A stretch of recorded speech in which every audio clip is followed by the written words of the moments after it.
अभी एक प्रश्न जो मुझे पूछा जा रहा है कि भाई रेगुलर स्टूडेंट कॉलेज में गया, कुछ कारणवश एजुकेशन पूर्ण नहीं हो पाया उसका।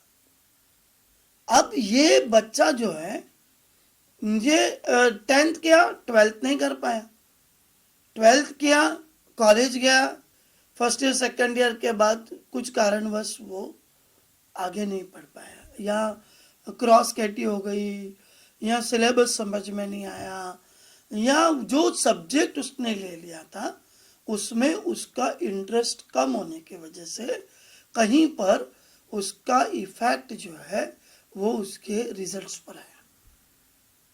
अब ये बहुत कॉमन बात है।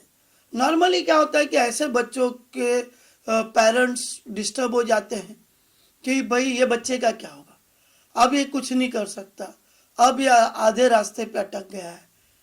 तो ये ऐसा नहीं है, ये बच्चा पढ़ सकता है, ये बच्चा आगे पढ़ सकता है, क्योंकि आप जिसको नेगेटिव समझ रहे हैं वही बात पॉजिटिव है।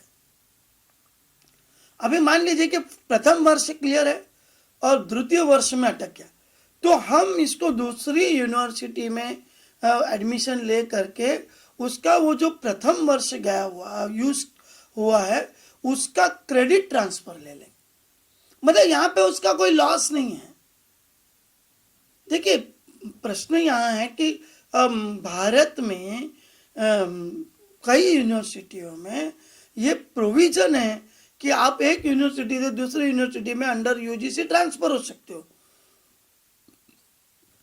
आप अपने जो पास हुए सब्जेक्ट्स हैं उन सब्जेक्ट्स को लेकर के आप ट्रांसफर हो सकते हो, आप क्रेडिट ट्रांसफर ले सकते हो। अभी कितने बच्चे ऐसे होते हैं कि जिनका डिप्लोमा हो गया है तो वो डिग्री के सेकंड ईयर में जा सकते हैं और वो आगे जो उनकी पढ़ाई अटक गई है उसको पूर्ण कर सकते हैं।